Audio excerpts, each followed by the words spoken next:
Have you ever wondered how certain experiences can profoundly impact the way you see yourself and the world around you?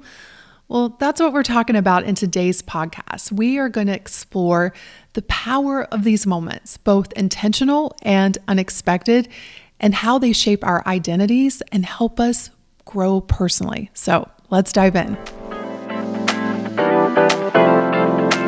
Welcome to the School of Self-Image, where personal development meets style. Here's your hostess, Master Life Coach, Tanya Lee. Hello, my friends. Welcome back to the podcast. I don't know about you all, but I am loving this spring weather here in Charlotte. It is so beautiful, and it's not too hot yet. Things are blooming. We are getting ready to move into the house, which is super exciting. So my environment right now is a little bit chaotic because I have boxes everywhere and it's that awkward in between. I talk a lot about this within the School of Self-Image membership, but I feel that in my own life right now. It's like that space between where you were and where you're going. And it's messy, it's chaotic, but it's necessary for change. And so I'm experiencing that right now in my environment. It's very awkward to look around and see a little bit of chaos, but I'm embracing all of it because life is not always neat and organized and beautiful. Life is about all of it. And I've just come to the understanding that embracing that is the secret to true fulfillment. We don't have to fight the awkward in between. In fact, the more you fight it, the more you stay in it. So I'm just embracing all of it right now and also being really excited to get settled. I haven't been settled in a long time. In fact, I would say it has been over a decade since I have felt settled. And I've chosen that intentionally. I have loved the freedom of not owning a home up until now. I have loved the travel. I've enjoyed all of it, but I'm at a season in my life where I just want to settle. I want to nest. I want to just be in a place for a bit. Now, that doesn't mean I'm not going to travel. I will travel because I love traveling, but right now I want to travel to this new house and just take a deep breath and really take it in. Over the past week, I've been thinking about this concept of self-image events. These are the events that happen in our lives that shape our identity. And we've all had them. And I think it's really powerful to look at them and to ask yourself, were these intentional events that I created for myself on purpose, or were these unexpected self-image events? Because what I've realized is that a lot of people have just experienced many unexpected self-image events, things that they would not have chosen for themselves, and they continue to live in that identity. If you think back to being a child, you were told certain things, you were treated certain ways, and those events shaped your identity. And a lot of people, without this awareness that you can actually reshape your self-image, they just continue to allow the world to shape them versus them shaping themselves on purpose. To do this exploration, it's essential that you go back to your childhood and you look at the events that you can pinpoint that shaped you. And hopefully you'll find positive experiences, but you'll also most likely, if you're human, find negative childhood experiences that shaped your identity. And it's important for you to understand how your identity has been created. So when I think back to my childhood, one of the biggest negative experiences that I can pinpoint was the experience of being raised in a Pentecostal holiness church, where I experienced a lot of guilt and a lot of shame on a regular basis. I always felt like I was sinning and I was going to go straight to hell. And that shaped an identity of a woman who's anxious, a woman who always feels like she's not doing enough. She's not good enough. And just having that awareness of where those thoughts and beliefs about myself came from has been truly powerful, because now I realize that I can reshape that. Now, on the other hand, one of the events that had a positive impact on my self-image was being in beauty pageants. Now, there was a negative aspect to that, and that was feeling like you are in competition with other girls. You are constantly comparing yourself. And so that was not the positive part. The positive part for me was getting up on stage and being comfortable being seen, being comfortable getting up there and failing and realizing that I survived it, not being afraid to get up and do my Liza Minnelli cabaret and miss a note. It had a very positive impact on me. Now, I know some people have questioned this, so I'm going to go ahead and address this right now. I've heard people ask the question, how is it that you were raised in a Pentecostal holiness church and yet you did pageants? And that's a really great question. It was very confusing even to me. On one hand, in the church, I wasn't allowed to wear makeup. I could not wear swimsuits in mixed company. There were a lot of things that were forbidden in my religion, but then once or twice a year, I got to participate in these more worldly events called pageants. So when I think about this through the lens of self-image events and how those two extremes shaped me, it's fascinating, because what it led to was me being willing to be seen, but me also feeling like I was always doing it wrong, that it was never good enough, that somehow I was going to be punished for it. And then you throw in the event of me getting beat up in my freshman year of high school by a group of girls who cornered me in the bathroom after I had won a pageant, and they were making fun of me. And it becomes so clear. I realize now why, when I first started my business, it felt very unsafe. I thought women are going to come after me. And I was never doing it good enough. And I felt like I was always going to get in trouble. And yet I had evidence that I could be seen, that I had the ability to fail, that I could get up on stage and perform and talk and be very visible. And yet I was going to get in trouble for it. And so when I first started my business, I didn't have the awareness that I have now as to why it felt so hard. But now that I've processed this and I understand these events and how they shape me, that's when I got my power back. I now had this understanding that it was just the scared little girl in me trying to protect herself from the world. But as the adult me, I've got me. I was just coaching someone in the membership the other day, and I'm like, listen, the work that we're doing is about you being the protector of yourself so that that scared part of you feels safe, because she knows that the adult part of you has got your back. Because as an adult woman, not that a group of women could not come and beat me up, because it could still happen, but the likelihood of that happening is very slim. The closest I'll come to that, most likely, are a bunch of anonymous women online talking about me behind my back. And that's a whole different podcast episode, right? And I know that I can handle that because I have processed and I understand these self-image events. Now, it's not that it doesn't trigger that part of me, but I now have the tools to navigate it. And so when you think about your childhood experiences, think about the specific events that shaped your identity. Who did you become as a result? And I want you to look for the positive too, because a lot of times when we're doing this work, we only want to look at the negative because that is usually what screams in our heads. That's usually the part that's like, I need to protect myself from the world, but you'll also find some positive experiences. Maybe it was a teacher that you had that told you that you were an amazing student or how smart you were. Maybe it was a vacation that you went on with your family and how you started to see yourself differently as a result. So look for those events in your childhood that shaped your identity. The next self-image events that I encourage you to look at are the ones that you experience as an adult that were unexpected.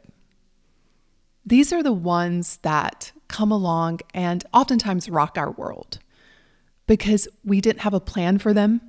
We didn't know they were coming around the corner, and they changed our identities.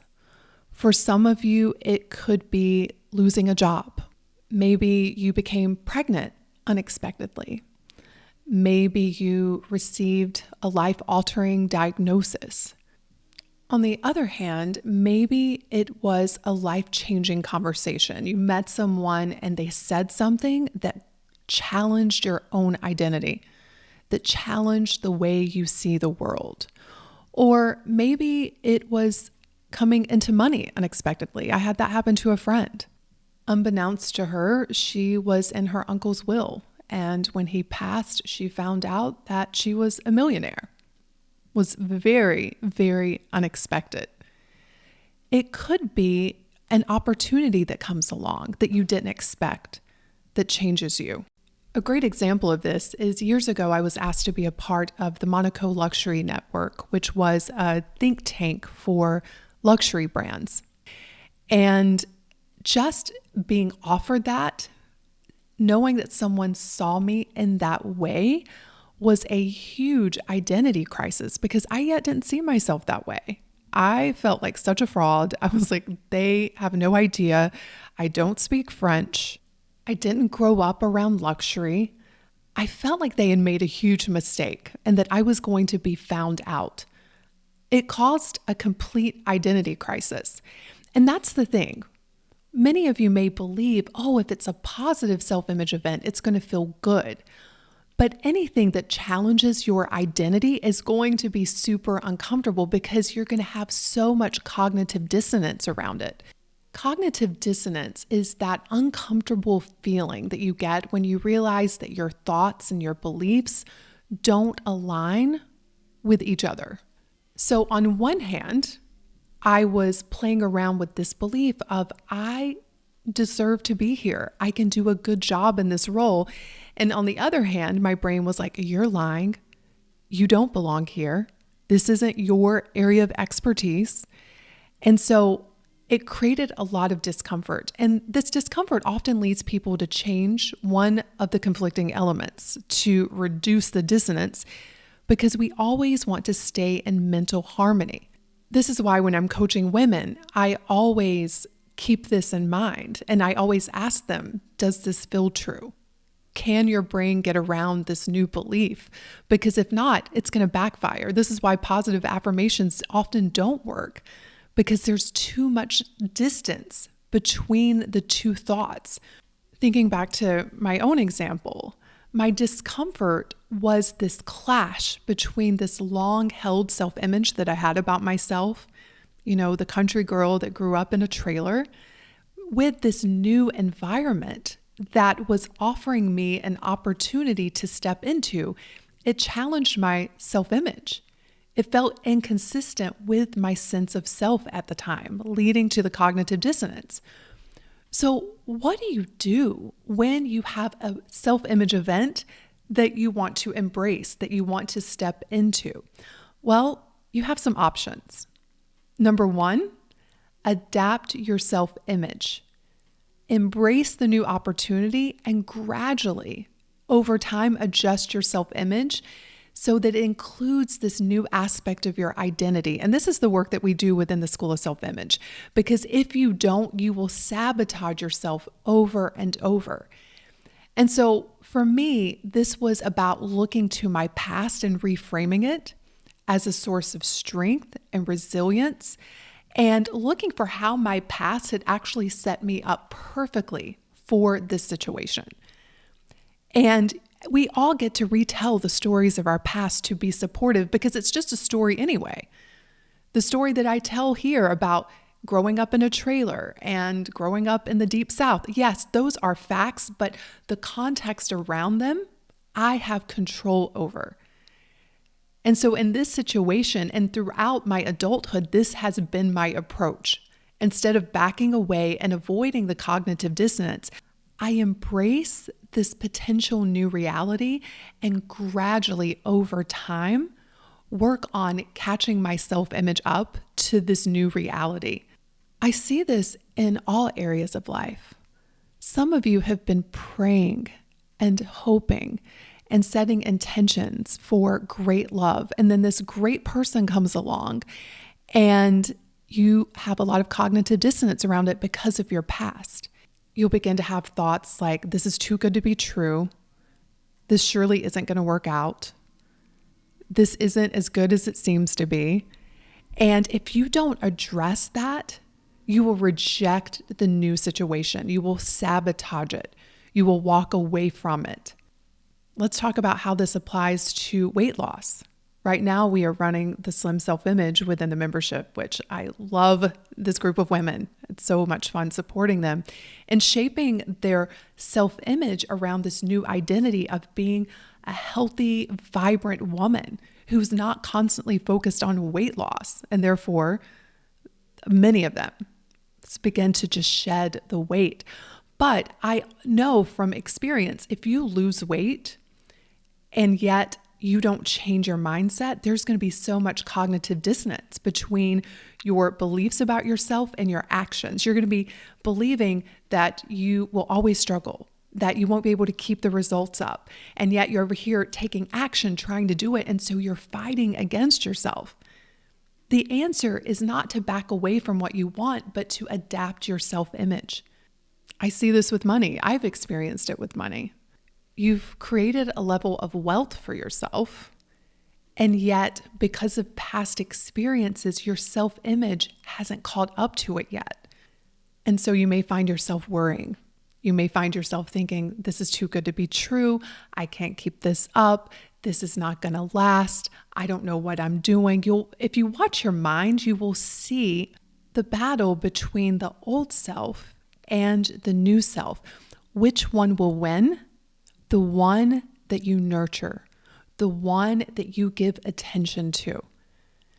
And so for me, this was an interesting one because I remember when my accountant actually emailed me to say, congratulations, you made $1 million this year. And this one was really fascinating because I didn't have a big emotional reaction. It was almost like, yeah, I know. And the reason being is that I had spent so many years feeling what it would feel like to make $1 million in my business in a year. The brain doesn't know real from imagined. And because I had imagined it for so long, when it finally happened, I didn't have cognitive dissonance around it. I felt like, of course, this was going to happen. It's been happening in my body for years. But what I didn't expect was the cognitive dissonance of seeing myself able to do that year after year after year. Now, what I started to do was exactly what got me to the million. I just started to imagine and feel, what is it like to have a company that is healthy, that supports others, that is able to pay really good wages and benefits. Like I've started to feel that back then, which has allowed me to relax around money. Now, I have had a lot of money stuff come up, a lot of cognitive dissonance, and I have so much compassion for myself. And this is what I want to offer you all. When you have these self-image events, I think what a lot of people do is they start shaming themselves and they start being hard on themselves because they are having reactions to it that maybe aren't pleasant. Be compassionate with yourself. And if you go back and you look at your childhood self-image events, you'll understand why you are having these reactions to these new events. And offering yourself compassion will help you move through it so much more fluidly without fighting with yourself. And that's what I do. I continue to do. I'm like, of course you're having dissonance around this. Of course this feels hard. Look at some of these events that shaped you in the past.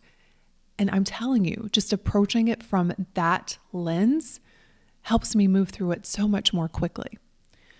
So that's the first thing you can do. You can adapt your self-image, which I strongly encourage you to do. But you can also just reject the new situation because remember, your brain's going to try to find harmony. And the way your brain will most likely try to find harmony is for you to just reject it so you don't have to feel that discomfort of growth. But if this is something you truly want to do, I don't want you to reject it. I want you to step into it and adapt your self-image. The third thing that you can do is to seek commonalities. If you're experiencing cognitive dissonance, look for the ways in which your background and this new opportunity share common values or experiences, and that'll help you bridge the gap between your current self-image and the new situation. And it could help you find a sense of belonging and in the process reduce the cognitive dissonance. Looking at my own example, one of the ways that I was able to rationalize this in my brain is I realized that my upbringing, although it was very frugal, we didn't have a lot of money, but there was an emphasis on quality and craftsmanship. Like my mom would make my clothes. We had our own garden, so we had quality foods. And I realized there was a similarity between that and the luxury industry where high quality is important and craftsmanship is valued. Also, creativity and self-expression. I grew up with the most creative mother. In fact, in my town, they called her Martha Stewart. She had a catering company at one time. She had a florist. She sold home interiors. I don't know if you all remember that company where I would literally go with her into people's homes and she would show them how to decorate. My mom was a hustler. She did what she needed to do to make ends meet. And she could make anything. She is the most incredible seamstress. One year for my Christmas gift, she handcrafted me a porcelain doll because there was one that I wanted that was too expensive. And so she figured out how to make a porcelain doll. She painted it and made the clothes for it. And so when I started to think about that, I realized that there was a lot of commonalities between this luxury lifestyle and the creativity that's involved with what my mom instilled in me. And then finally, I thought about customer service and relationships, which was very important in our home. My dad was a door-to-door insurance salesman. My mom had several businesses, small businesses in our town. And I watched how they valued relationships, how they treated their customers. They had a strong sense of empathy. They were always going above and beyond, and they instilled that in me. And when I thought about the luxury industry, that is one of the core components of luxury brands, how they treat their clients, how they build strong relationships with their clients. And so when I started to look for the commonalities, it lessened the cognitive dissonance, which allowed me to entertain saying yes to this opportunity that would shape my self-image in a whole different way. And so you can either adapt your self-image, which I highly recommend. You can reject the situation, or you can find the commonalities that will lessen that cognitive dissonance. Now, for the negative self-image events, these are the things that come along and rock our worlds in a way that probably brings us to our knees and makes us wonder, how will I go on? That creates so much fear about the future. One of the best tools that I can offer you in those situations comes from my mentor, Martha Beck. She has a brilliant tool called the change cycle, and she describes the 4 stages of change.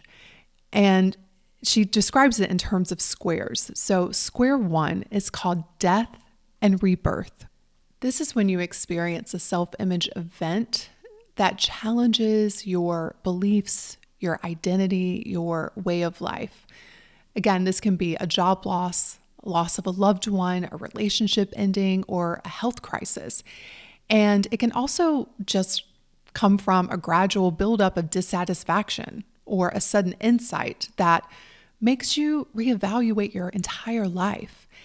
And with square 1, The death part of it is referring to the ending or shedding of an old identity, an old way of being. And when we go through death in this way, it is very painful and disorienting. And you're almost forced to let go of familiar patterns and beliefs and identities. And you may feel lost, you may feel confused or overwhelmed by what's in front of you. But the rebirth represents the emergence of new possibilities and potential for transformation. And while it's so uncomfortable and it's so challenging, it offers an opportunity for growth and reinvention. People in this stage are asked to explore new ways of thinking, new ways of being, and living that align with their truest selves. So when you're in square one, you most likely will have a lot of discomfort and uncertainty because you're ending an old way of being, an old identity. You are going to be doing a lot of questioning and reevaluating. You may question your beliefs, what you value, and you're going to want to have a deeper understanding of yourself and your purpose. And it also includes the openness to change. When you're in square one, you are almost forced to be open to new ideas and possibilities. And here's what I want you to know with square one.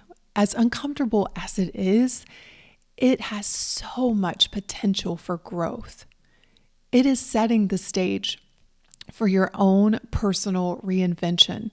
And on the other side, what I have found time and time again through coaching women through this square and my own death and rebirth experiences is that there's an authentic and more fulfilling way of life on the other side of it if you're willing to go through it.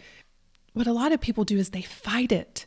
It's happening to them and they are fighting it. They're denying it.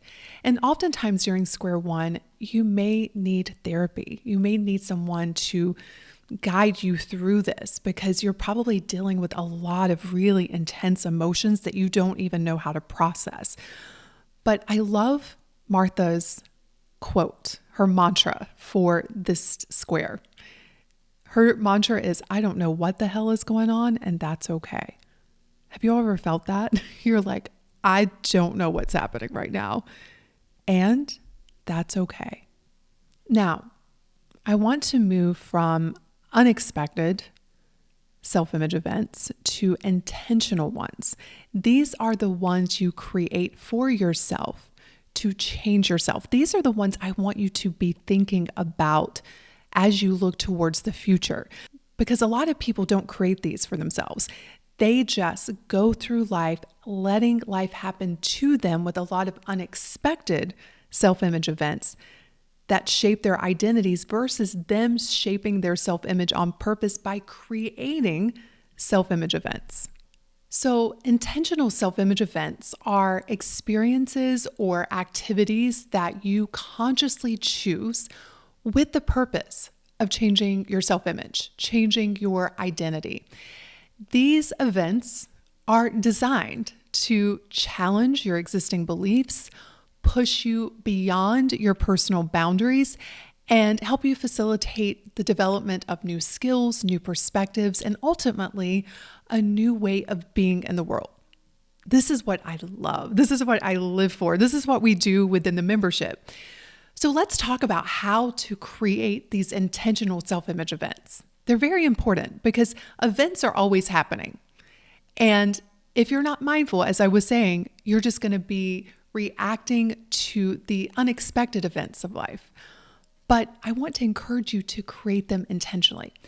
So the first thing I want you to do is to think about areas for growth. Maybe you want to build self-confidence in social situations. Maybe you want to become a better public speaker. Maybe you want to be more creative in your life. Maybe you want to have more fun and more play. And then set an extraordinary goal. An extraordinary goal is a goal that's outside of the ordinary. And if you want a self-image event that's going to change you, you're going to need an extraordinary goal to do that. That's why that's the very first thing that members do when they come into the School of Self-Image. Think about it this way. What is a goal that you can set for yourself that will require a new you to achieve it? Meaning the current you, as you see yourself, is not capable of achieving this goal. You will be demanded and asked to step into a whole new identity in order to achieve it. That goal is going to require that you create intentional self-image events. Maybe it's you signing up for a marathon. I remember running my first marathon, and that changed my identity because I grew up thinking I wasn't that athletic. I didn't play sports. And so running and completing a marathon was a huge identity shift in how I saw myself. So choose an extraordinary goal. The other way to create self-image events for yourself is to immerse yourself in completely new environments. In fact, I'm going to call these extraordinary environments because they are so far outside of your ordinary environment that you feel comfortable in that they will challenge you. You will experience a lot of discomfort. And that is what is required to change your self-image. I think about the events that we put on with the School of Self-Image, and I love putting these women in a room and offering them a completely new way of seeing themselves and seeing the world, which, by the way, we are going on tour. Members, get ready. I don't know what day this podcast is coming out, but tickets are about to go on sale. So I cannot wait to see you all at the SOCI tour. But this is why I love going to events. It's why I love to put myself in new situations, new environments that challenge my belief system, that challenge my identity, because I know that if I'm willing to embrace it, if I'm willing to step into it, not run away from it, that will change me. I think this is why travel is so important. Visiting new cultures that are completely different than yours. Sign up for the workshop or go into a fancy designer store or a luxurious hotel lobby that you may feel uncomfortable in at first. But if you embrace it and you continue to go into those places, you will realize that you have always been worthy to be there. You are deserving to be anywhere you choose to be. And that's how environments, when chosen intentionally and consciously, can create self-image events that change us. So I hope this episode has given you some things to think about, some tools to help you navigate those unexpected self-image events, as well as encourage you to go out there and create your own. Create those situations, those events that will change you, that will grow you, that will make your life better. Have a beautiful week, my friends, and I will see you on next week's episode. Cheers. Before you go, let me ask you something. Are you feeling stuck? Like you're running in place but never really getting anywhere? What I want you to know is that there's nothing wrong with you. You are not broken, but your approach probably is. If you're ready to stop making the same mistakes, engaging in the same behaviors, and discover the key to unstoppable momentum, join me for my free masterclass called Powerfully Ever After, where I reveal 3 hidden shifts that will crack open your potential and unlock your dream life. Stop settling for almost or someday. This is your chance to create your Powerfully Ever After. You can go to schoolofselfimage.com/after and join now. It's free, it's fast, and most importantly, it's fun. I'll see you in the class.